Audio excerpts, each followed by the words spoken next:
Okay,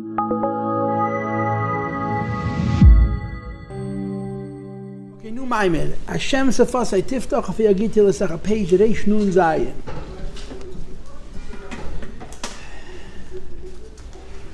There was never a Rebbe like our Rebbe. Kaimon L'Zhen as our Rebbe.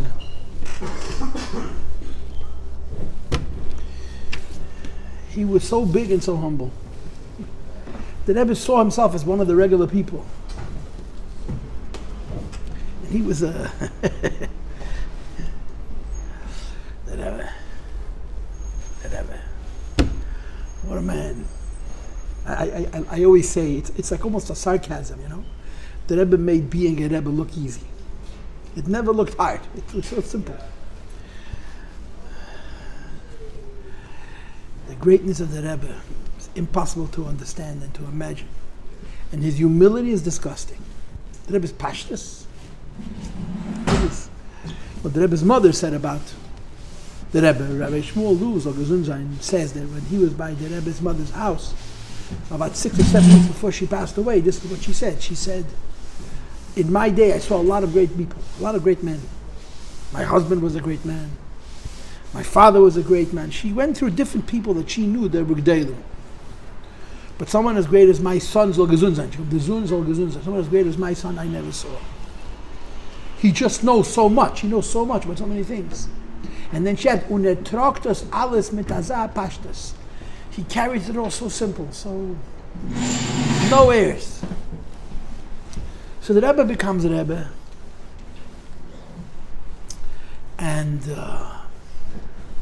it's mamish, it's godless alein. It's the essence of what greatness is, and at the same time, it's the essence of pashtas. And one of the symptoms of this is the Rebbe Bechlal did not demand his own respect at all. He expected it from us. He knew that he was entitled to it, and he expected us to respect him as a Rebbe. But he didn't demand it, in the early years especially. I think that one of the many Elder Chassidim had a very hard time with the Rebbe. Elder Chassidim, the Tmimim, had a very hard time with the Rebbe. When the Rebbe became a Rebbe, the Tmimim were in their 50s and in their 60s. They were not that old. They couldn't relate to the Rebbe like they related to the Frierdiker Rebbe, of course, for many reasons. But I'm going to say that one of the reasons was because the Rebbe was so not a Rebbe. There was nothing Rebbish about him, beginning with his hat.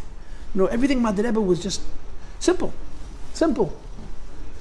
And I think that as a consequence of that, they forgot. Purim, I had a fabrengen in my house, Purim. It was a very beautiful fabrengen, actually. So one of the boys sitting at my table, well, he's a married man, he's a student of mine from 25 years ago, says, you know, we missed all these fabrengens, missed Purim Tafshin Chai and Purim Tafshin Tzayin, you know, where the Rebbe used to drink mashke like a fish and fabreng. So I said to him, you know, yeah, we did miss those things, but I have a secret for you. I'm not so sure you wanted to be at those fabrengens. Because when you're at a fabrengen with the Rebbe, where the Rebbe drinks mashke,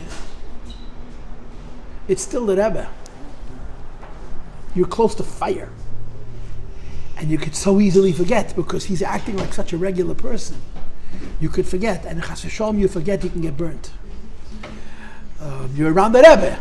And if the Rebbe's conduct does not command the Rebbe because he's so simple, you have to remember, you know, the Rebbe said, V'mishtet, v'vem Moshe Pinchas used to announce Rosh Hashanah. You have to know the holiness of the time and the holiness of the day. You have to understand where we're standing and in front of whom we're standing. And you could forget it. So the story is Rebbe becomes Rebbe and he demands for himself nothing. He's a servant to the Frierdiker Rebbe like you. You have a shlichus, he has a shlichus. Your shlichus is to take out the garbage. His shlichus is to save the whole world, but we're both shluchim of the Frierdiker Rebbe. It was so simple. So you should know that one of the people who very much concerned herself with the Rebbe's honor was his mother. She knew that the Rebbe wasn't respected. And it bothered her. She felt that her son was entitled to it. He was more entitled to it than anybody. But he didn't demand it.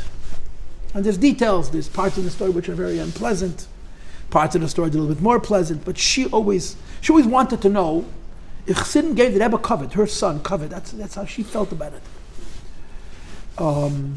One of the expressions of that was the celebration of the Rebbe's birthday, Yud Aleph Nissan. The only thing that Rebbe ever did to honor himself in Aleph Nissan was that in the Hayom Yom, on his birthday, he put in the entry about a Yom Haledes. And in Aleph Nissan, in the Hayom Yom, it says that on Yom Haledes, the person is to be by himself and to take stock of where he's holding and what he's accomplished and to make a Chatas Tevis going forward. So the Rebbe in the Hayom Yom, which is Kloimesht, Sichis and Maimorim and letters to the Friedrich Rebbe, on his birthday, he put in the Hira that the Friedrich Rebbe wrote for what you're supposed to do on a birthday. I'm sure that many Chassidim didn't even know whether his birthday was. It was unknown, literally. The Rebbe celebrated his father's yahrzeit. Chof Menachem, the Rebbe used to make a siyam Masechta. Even before the Friedrich Rebbe passed away, he made a big fabrengen and he said a siyam ahadrin, and people came to listen because they loved Lomdus. They loved the Rebbe. There was a shiur in Go'oinus from one of the greatest Go'oinim ever. But Azoi, he never made an issue out of his wedding anniversary. Chassidim had to do it. And the Rebbe's mother sat on President Street, 1418 President Street, and they knew. So who honored my son? Who showed him kavod? Who made sure that his day wasn't forgotten? And one of those dates was Yer Aleph Nissan, the Rebbe's birthday. So the story is that the Rebbe, the Friedrich passed away in 1950. The first Yer Aleph Nissan was 2 months later. But then it was all unofficial. The Rebbe was wearing a short jacket and all the rest. The following Yer Aleph Nissan was about 2 months after Yer Shvat. It was exactly 2 months after Yer Shvat, 2 months and a day. So Moshe Gabalaker writes it. Yael Khan writes it. I think Leibel Groner also writes it. That when the Rebbe went to the Oil on his birthday, he sent Rabbi Groner, Oliver Shalom, who was a boy of 21 or something like that, into the Zal with a message. And the message was, in effect, I'm going to the Oil. Now, my Yom Haledes. Und alle, was es eine Gerät überzugeben sich mit einem Nemes, soll unterchas von Shmone Esrei, all those who are prepared to give themselves over to the Rebbe, truthfully should write their name in the mother's name. I want to take it to the Oil. And he said, ich will nicht monnig der so I'm not going to have to do impossible things. Aber mir soll wissen, dass nicht kein joke. It's not a joke. It's serious. If you put your name on this piece of paper, you've made a commitment, you've gotten it on the ground floor. It was 2 months into the Rebbe's Nesias, and I'm going to hold you to it. To serve the Rebbe, to be the Rebbe's Chassidim. So they all ran to the mikveh, or they didn't run to the mikveh, and they signed their names, and the Rebbe took it to the Oil. The following year, the Rebbe turned 50. 1952, the Rebbe turned 50. If you turn 50, you say a kapitel Tilim, 51, 1951, kapitel and a half. Psalm 51, we say every night when days that are not Yom Tov and Shabbos. Psalm 51, we say every night in Krishma. This kapitel, Psalm 121, we say literally every night in Krishma Shalamita, even Shabbos and Yom Tov, with the exception of the first night of Pesach. Today's kapitel. So the Rebbe turned 50. So he sent out Mastama Rabbi Groner, Rabbi Chadakov, with a list of names to invite all the elder Chassidim, the Choshev Chassidim who were in 770 at the time, and a select group of elder Bachrim into his room, into his Chedi Yechidus, the Rebbe's office. And the Rebbe said a Maimer without a name. He just sat on Hashem, Sefasai, Tiftach, I think there's a tape of it, but I'm not sure. The Rebbe said this Maimer in his office, in his room. The Maimer is short, it's 5 pages, which means it's about 5 minutes a page, so you're talking about 25 minutes Perek, that's how you have to figure it, although I'm not 100% sure. And I heard that when the Rebbe said the Maimon, he was very emotional, he cried a lot. And I'm assuming that the crying was in the last paragraph, because that's where you have the Pesukim that make you cry. Psalm 51, Kapitel and Aleph, is David HaMelech's Tshuva Kapitel. David HaMelech is doing Tshuva for the Maisa Basheva. So it's a real study of contrast. In Kapitel and Aleph, in Psalm 51, David HaMelech calls himself the worst names. He calls himself the worst, he insults himself, he puts himself down. And at the same time, he speaks about joy. And it's juxtaposed, it's back and forth. Bitterness and joy, bitterness and joy. And of course, Chassidus talks a lot about this kapitel. It's mentioned in Tanya Perek Chavav and so on, that Avodas Hashem requires tshuva, but Avodas Hashem requires simcha. So this Psalm 51, where David HaMelech is doing tshuva, is a juxtaposition, it's an interface, it's a meeting between the bitterest of the bitter and the most joyous of joy. So the Rebbe called 20 or 30 people into his room. Some of them were older and some of them were younger. And he said this maimer that we have in front of us, Sefasai, Tiftach, I think so. but I'm not sure. I think there's a tape of it, but I'm not sure. It was in his room. And towards the end of the Maimed, I'm assuming the Rebbe cried a lot. Maybe there isn't a tape, maybe not. But the Hanocha, this is the transcript. The Rebbe cried Gefellach. One of the people who was invited into the Rebbe's room for that Maimed was a great Chassid by the name of Reb Shmone Esrei. Shmone Esrei was really more Rav than Chassid. My father told me he knew Samach Vav by heart. My father told me Reb Shmuel knew Samach Vav by heart. And he was a Bal Nigle. You understand what kind of brain this man had? He was a very big gun. He was a big lamp. He was a gun. And the Rebbe liked him. The Rebbe trusted his Pisukei DiZimra. He was the Rebbe's Rav for many years. He was another Gadol, Reb Shmuel. He really was a great man in his own right. He was the only person who the Rebbe, you could say, had a relationship that wasn't Rebbe Chassid, that was more friend. You know, Shmuel Esrei got sick, the Rebbe went to visit him. Came to his house, went to visit him in the hospital. His grandson, Shalom Ber told me, he remembers the Rebbe, him and Chadakov, they lived on the Eastern Parkway near Utica, and the Rebbe took a walk, it's a 20-minute walk, and knocked on the door and said, "Can I come in?" He went to the bedroom and he sat in Fabreng Shmuel Esrei because of his illness. Several times he went to the hospital, the Rebbe went to see him.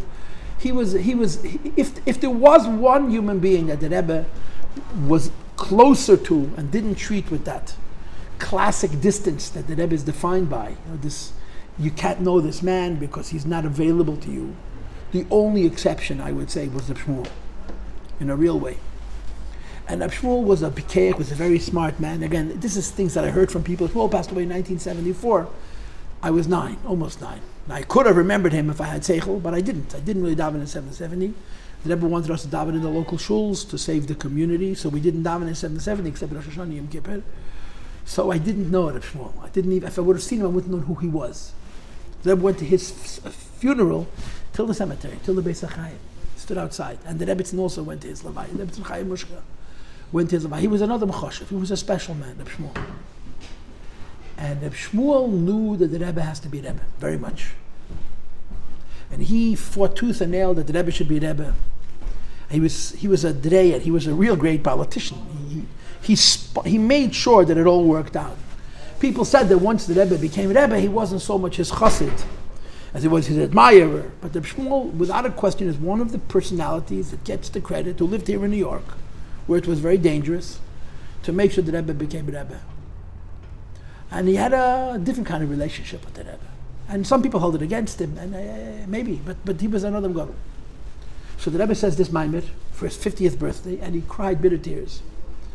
So when the Rebbe was finished, Reb Shmuel said something to the Rebbe to cheer him up. So he quoted from the capital the words, Tashmieni Sasen V'Simcha. The Governor Melech, King David says, Tashmieni, allow me to hear gladness and joy. Sasen V'Simcha means joy and joy. You know, the Chazal say there's a whole bunch of L'shenis of Simcha. Ashabara, Sasen, Simcha, Chasan, Kala, Gila, Rina, Ditza, Chad, V'Ava, Ach, Shalom Reis. Asara L'shenis of Simcha, maybe beside for Chasan, Kala. There's 10 expressions of Simcha. What's in between Gila, Simcha and Sasen and Gila and Rina? Joy and joy and joy and joy. So you got to come up with different English words, which would sound good, but so he tells the Rebbe, Tashmein, that the Rebbe should give you to the Rebbe, he said, Sasen V'Simcha. So without a hesitation, the Rebbe gives him back the second half of the Possuk. Togelna atzama is the kisa, which is a third word for joy. Sasen Simcha Gila. Togelna, which means give gladness to the bones that you crushed, meaning he told the Rebbe that the Rebbe should be happy, and the Rebbe said to him, from where I'm sitting, it's not a lot of fun, you know what I'm saying? He was involved in making the Rebbe, but he didn't carry the burden. He was not the Rebbe, he was a chassid. He was a Rav.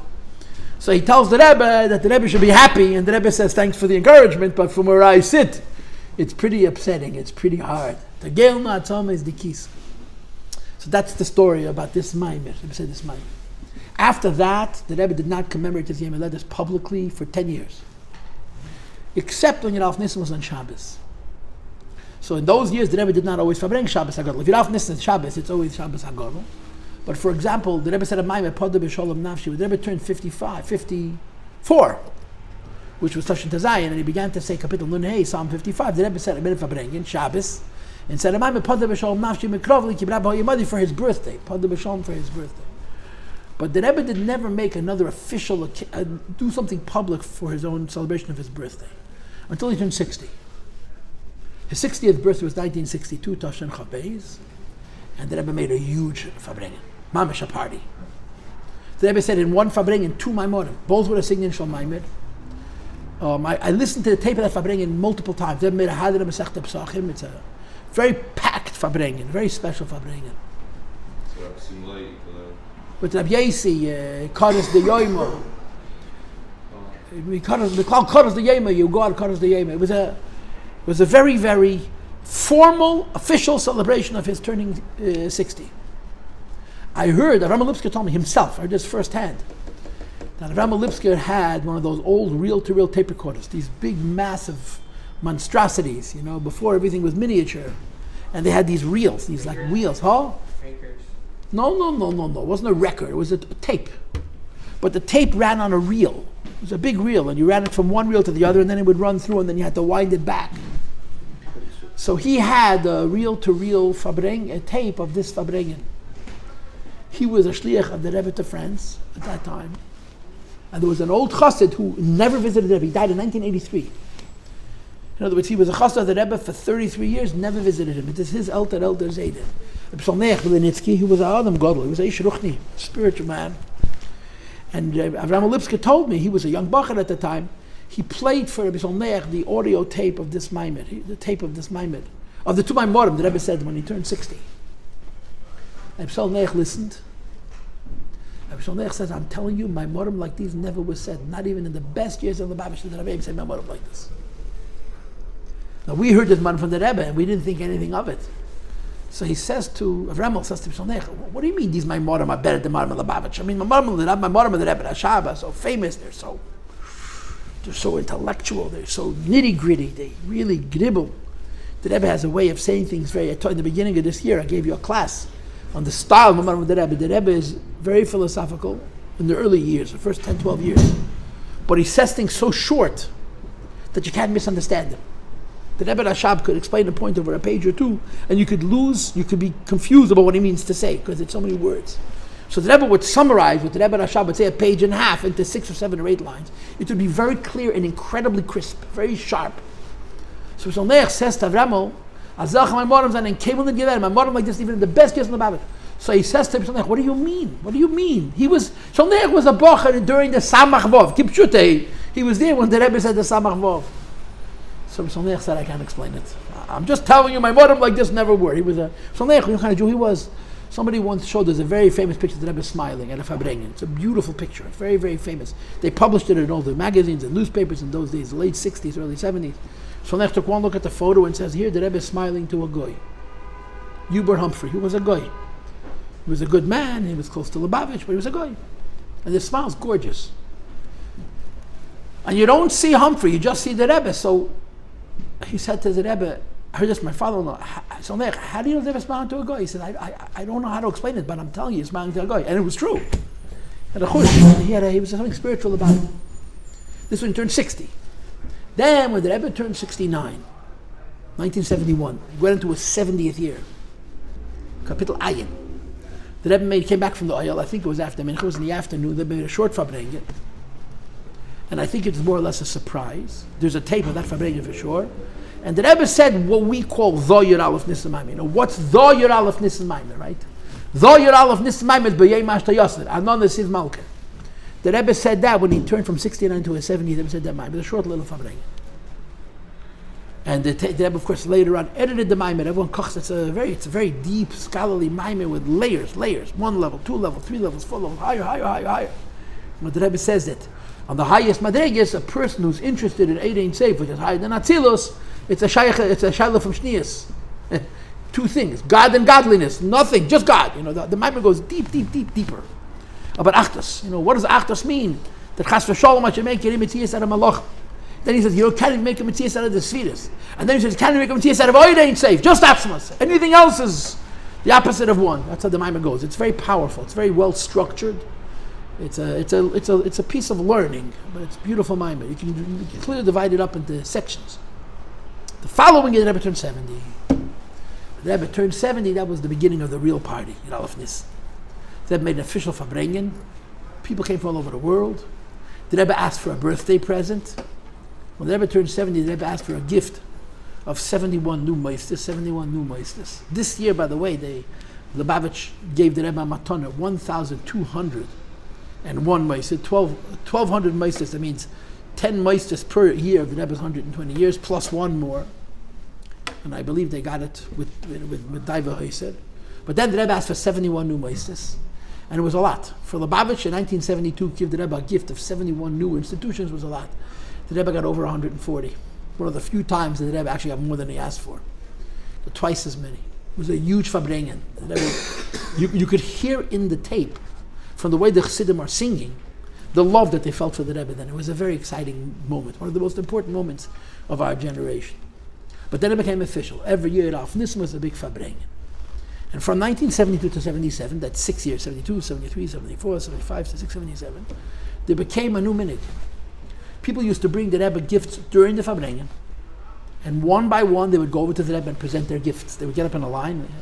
Label Groner came to the fabrengen with a cart, with a wagon, and he'd load the gifts onto carts. People didn't give the Rebbe fountain pens or yo-yos. They gave the Rebbe books. They gave the Rebbe keys to cities. They gave the Rebbe pieces of art in some cases. And you would give the Rebbe a gift, the Rebbe would take it from you, and the label would put it onto the cart, and then they wheeled it out. It was a lot of stuff that people gave the Rebbe's matanos. And it was like a whole ceremony, you know. In 1978, the Rebbe was after the heart attack, so they had to worry about the Rebbe's health.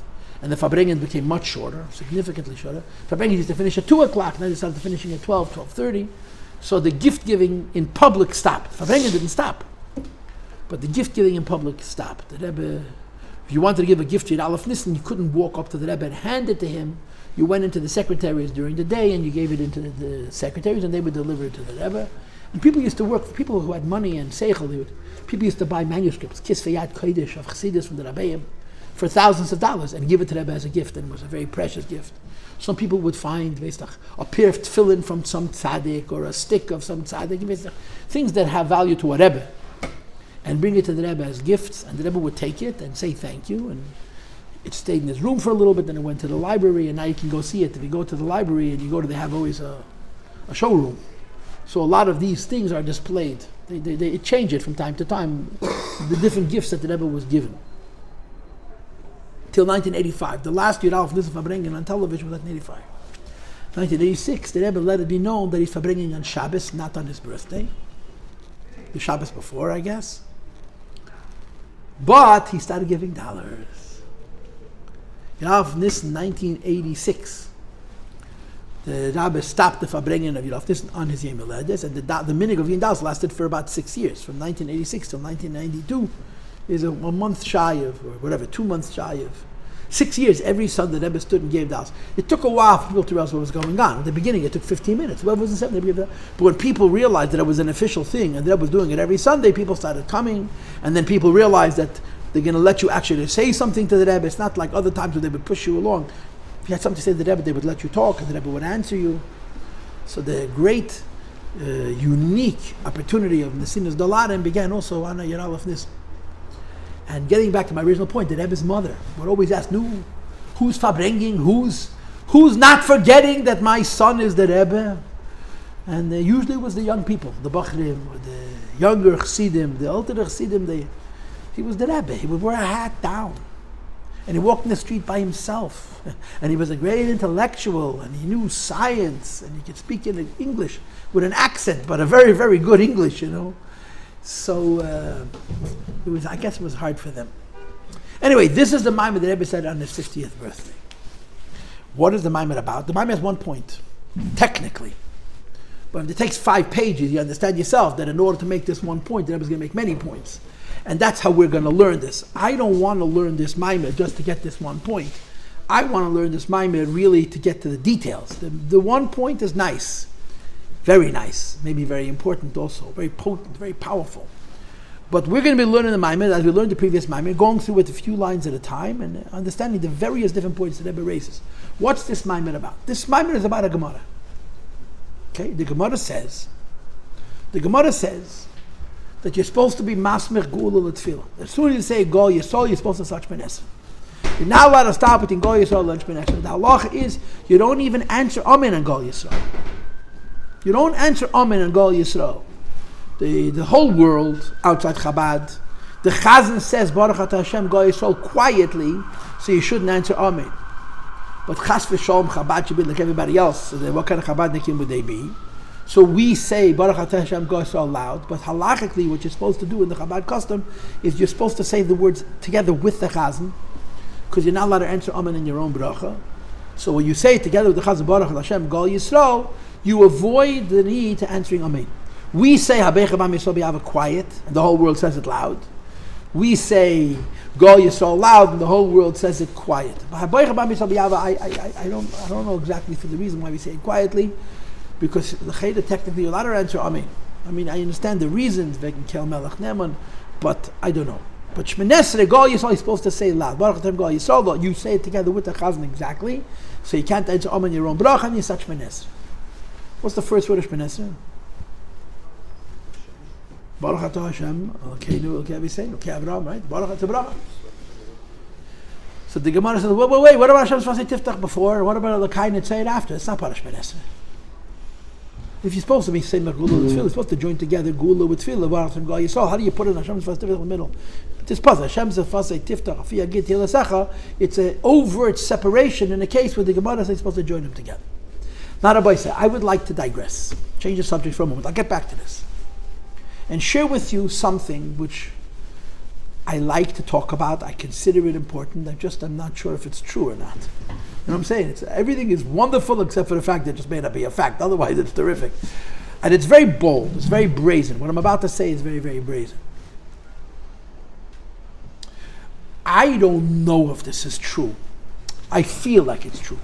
But nobody says it. Even Al Rebbe Shulchan Aruch doesn't bring what I'm about to say. Okay? Appreciate this. In the times of the first Beis HaMikdash, Jews davened. The first Beis HaMikdash is about 1,000 years, a little bit less, 900 years. People prayed, but there was no prayer book. You just spoke in Hebrew. Every time you daven, you wrote your own prayer. Why? The Rambam says why. Because Yidden spoke a fluid Hebrew, fluid Lashon Kodesh. I mean, they spoke the language correctly, and the language was not adulterated, was not perverted by words from other languages, like all languages are today. It was a pure Hebrew. And one of the halachas of tefillah is you could daven in any language, but it has to be a pure language. You're not allowed to daven from a language which has words incorporated from other languages, just one language. And at the time of the first Beis HaMikdash, Yidden knew ancient Lashon HaKodesh, ancient holy tongue, scripture, Hebrew, biblical Hebrew, scriptural Hebrew. So you wrote your own tefillahs. Why was the Siddur written all together? Because the language was being confused. When Lashon HaKodesh, like all other languages, began to take words from Greek and from whatever it is, from Latin and from Persian or whatever other civilizations existed at that time, so the Chachamim said we have to write prayers in original Hebrew so to be consistent with the halach of tefillah that you're supposed to daven only in one language. So the Siddur was written by the Anshei Agdula, which is the end of the Galus Bavel and the beginning of the second Beis HaMikdash. 40 years into the second Beis HaMikdash, and the members of the Great Assembly, there were 120 of them. Many of them were prophets. Mordechai was one of them. Ezra Sefer was one of them. And Shimon HaTzadik in the Mishnah in Pirkei Avos. Shimon HaTzadik, Hoya Mishari, Knesset HaGadol. It was 120 people who got together. They were the real reformers. Right? Jewish Reformation happened once. And didn't happen in the 17th century in Germany. It happened in the 4th century BCE in whatever it is, in Bavel and Yisroel by the Anshei Agdula. And one of their Reformation components was that they wrote a Siddur. You understand yourself, the Siddur was not nearly as thick as that. It was a few pages.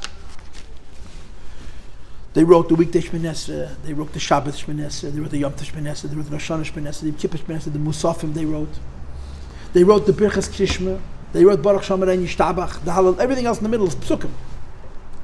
They didn't write that much, but they gave structure to our prayer. And of course, since then, it's 2,500 years or more, the Siddur continues to expand and to grow and so on and so forth.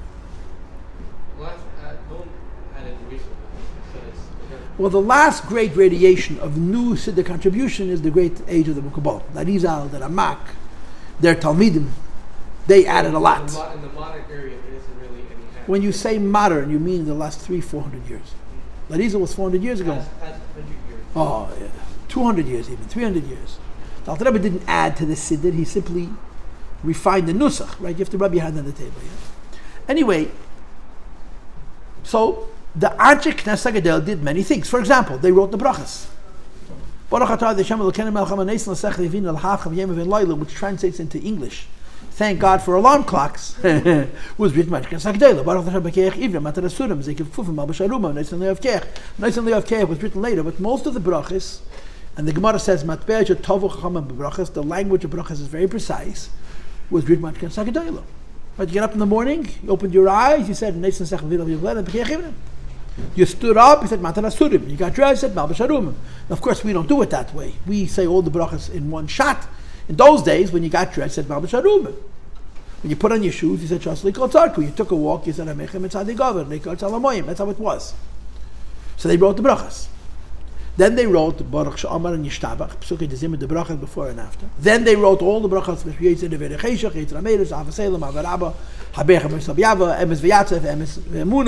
Baruch Hashem Gal Yisroel, all the brachas, and they wrote Shmone Esrei. But it seems to me, and this is where I get off the continental shelf, where I get chutzpahdik. When they structured these prayers, they didn't join them together. Meaning, these were 4 separate things. Totally separate things. You get up in the morning, you say Birchos Shachar. Before you learn Torah, you said Asher Yedishanu, Mitzvah V'Tzivanu, Al Divrei Seder, or Lasek V'Divrei Torah, whatever your nusach is. Asher B'Chabanu V'Havanu, V'Hadna Hashem Elokeinu, Baruch Atah Hashem, and V'Estach HaNesin, Malamei Torah L'Am Yisrael, Baruch Atah Hashem, Asher B'Chabanu. You did a mitzvah and a bracha. Now, besides for saying brachas, at some point during the day, and according to the Rambam, anytime during the day, you have to say, and that becomes the whole Ashrei. Then it becomes all the kapitel Tilim from Ashrei till the end of the Tilim. And then somebody added Vayivarach David and all the rest. It's like a whole big chunk. They just wrote the bracha before and after. Baruch She'amar and Yishtabach was written by Knesset HaGadol, the Bepashtas. So sometime during the day, you have to find 10 minutes where you would either pick up tzitzis, not pick up tzitzis, Baruch She'amar v'hayo ha'olam, Baruch Hu, Baruch Hashem, Melech Mehul B'tishbachis, then you said some Pesukim, then you finish Yishtabach. There was a separate second thing. Pardon me? Again. Mistama, they didn't do it then by either, but it was by Baruch She'amar. Now, then there was a third thing, and this third thing was on the clock.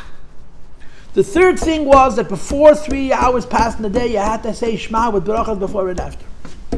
Which means if you want to be general, you would say if the sun comes up at 6, you could till 9 o'clock in the morning. You had to say Baruch Hashem Yitzrei Devei Cheshach Adonai Zamel Or Zodem Allah Baruch Hashem Yitzrei Avasei Labeche Shema V'Hoya V'Yoymer Emes V'Yatze Baruch Hashem Gal Yisroel. But understand that when they wrote these tefillas and they created this structure, they were separate ideas.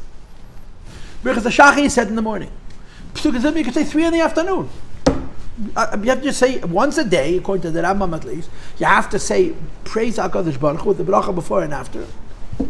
Then Shema you had to say before 9 o'clock in the morning. Then they wrote a fourth thing, which we call the Amidah or Shmone Esrei. And of course, in typical Jewish fashion, we call it Shmone Esrei, and it's 19 brachas. God forbid it should actually be 18. Huh? Do they decide at the time to solve that you have to do this before? Yeah, of course. Krishma is a day rice. Krishma is a day rice. It says in the Possuk, B'shachar from his manshim, the other B'shachar from the Sheikhem. The shaila is how come by night Krishma is as long as you sleep? And by day, it's not as long as you're awake. Yeah. It's as long as people are waking up. It's not fair, you know. Krishma can say a whole night. In the morning, you can only say it as long as people are sleeping in. So the Bnei Malach and princes sleep till 3 hours in the day. So you can say Krishma until 3 hours in the day. So there were 4 separate things. Krishma you had to say before 9 in the morning. Shmone Esrei say before 10 in the morning. The Birchos Shachar you said as those opportunities came to you, you opened your eyes. You said the Pesukim Ivrim. You got up. He said about the Zekev Kfufim, Matarasurim, and so forth. Pesukei DiZimra you could say any time, and they could be even in the afternoon. Birchos Krishma you said before 9 in the morning. Especially there. At some later date, and this is the part that I'm making up, somebody came along and decided, let's join these guys together. And I don't think it was somebody during the time of the second Beis Hamikdash, the Tanoim said, the Anshei Knesset HaGadol gave us brachas. Anshei Knesset HaGadol gave us Pesukei DiZimra. Anshei Knesset HaGadol gave us Birchos Krishma and Krishma. Anshei Knesset HaGadol gave us Shmone Esrei. Let's glue them together. Let's make them what we call a ladder. I talked about this at length in the previous Maimer. Sulamutz of Arts of Areshim Magiah Shmam, the ladder that stands on the ground that comes up into the heaven. The ladder has 4 rungs. Asiya. Pardon me. Yetzira, Bria, Atzilus. When they wrote it, there were 4 separate things. Let's join them together. And there's 2 expressions for this. And again, I'm really making something up which I'm not allowed to. But I'm going to say it anyway. I feel like this is correct, but I cannot. It just doesn't say. There was an expression called Koyerchin es Shema. They would rap Krishma. Koyerchin es Shema, most people translate to me that they would say Kaddish and Baruch. Baruch Hashem Aved before Birchos Krias Shma. I think Koyerchin es Shema means that they would put Pesukim DiZimra and Birchos Krias Shma together. You don't just say Pesukim DiZimra whenever you want, and Birchos Krias Shma for 9 in the morning, you join them together as we do. And the second expression is called Smichas Ga'ula Letfilah, that as soon as you say Go Yisroel, you begin to say Shmone Esrei. In other words, the Agdula gave us these 4 sections of prayer. The first one, Birchos HaShachar, we still do separately. Birchos HaShachar you don't say in shul. Birchos HaShachar you say in the house. When you're finished washing up and getting dressed and you brush your teeth, so you say Birchos HaShachar. The other 3 parts of davening became a succession, it became a ladder. The joining of the second and the third is called Koyerchin es Shma, the wrapping of Krias Shma, and the joining of the third and the fourth is called Smichas Ga'ula Letfilah.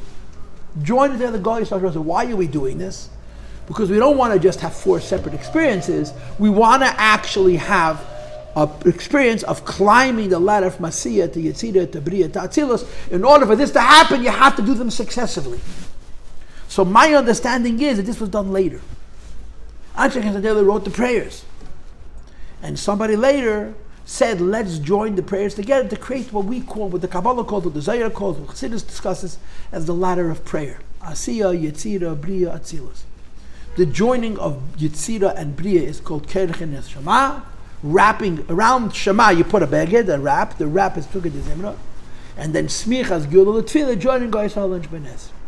So the way our prayer is structured, we don't just say all these things, we say them in one shot, which of course creates the disadvantage of having deficient kavanah, but on the other hand, it creates the advantage of davening being a journey. We're climbing a ladder. And one of the components of this joining together of different parts of tefillah and climbing the ladder is what's called smichas. Right after Go Yisroel, you say Shmone Esrei, but you don't. You say Hashem Sefasai Tiftach. And the Gemara asks this question.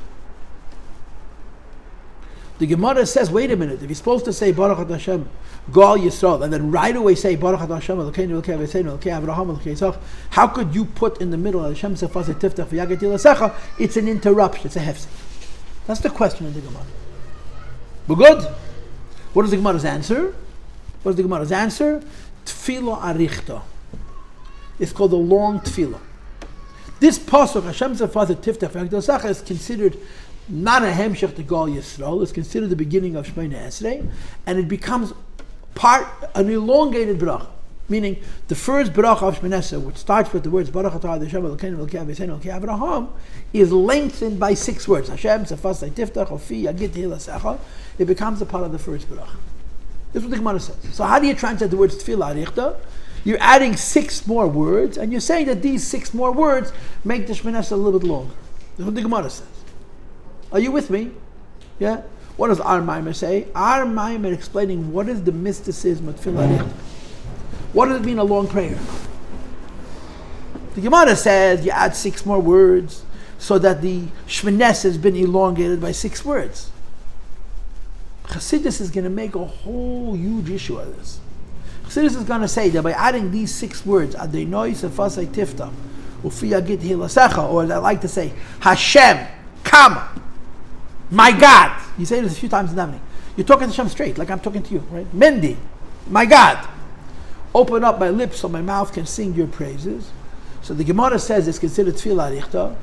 Chassidus says that when you add these 6 words, it's not just adding 6 words to davening, it makes the davening into a whole new business. By adding these 6 words, it's not the pshat that the davening is 6 words longer. But by adding these 6 words, the whole Shmone Esrei is called Arich, long.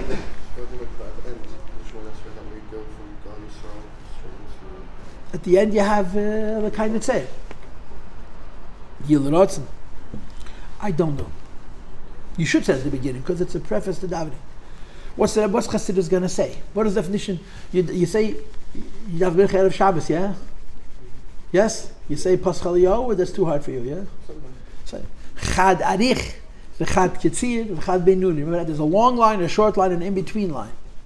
What is the meaning of a long one? What does long connote? What does the word long denote in Kabbalah? Two things. It comes from a higher place and it comes to a lower level. Right? Which Kabbalistic idea is called long? Chad Arich. Arich. What's Arich's last name? Anpin. What's the opposite of Arich Anpin? Ze'er Anpin. What is Ze'er Anpin? Like Rab Zera. Ze'er Anpin means a small face. Arich means a long face. Not a big face, a long face. What is the connotation of a long face? That because it comes from higher, it extends much lower. Or to say it backwards, in order to extend much lower, has to come from a higher source. So the Gemara says that you add 6 words and the davening is 6 words longer. Chassidus is going to say that when you add these 6 words, the whole Shmone Esrei becomes longer. I.e., it comes from higher and it descends lower. Meaning, if you said Shmone Esrei and didn't say Hashem Sefasai Tiftach, now remember, those 6 words were not said by Anshei Knesset Agdula. Anshei Knesset Agdula started Shmone Esrei with the words Baruch. We do 2 things. A, we join Gol Yisroel and Shmone Esrei, we make them into a ladder.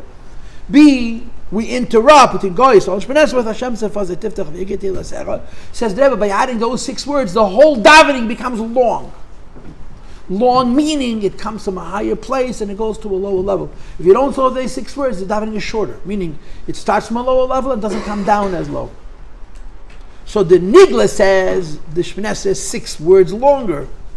The Chassidus says that by adding these 6 words, the whole Shmone Esrei has been elongated from a higher level to a lower place. That's what this Maimed is speaking about.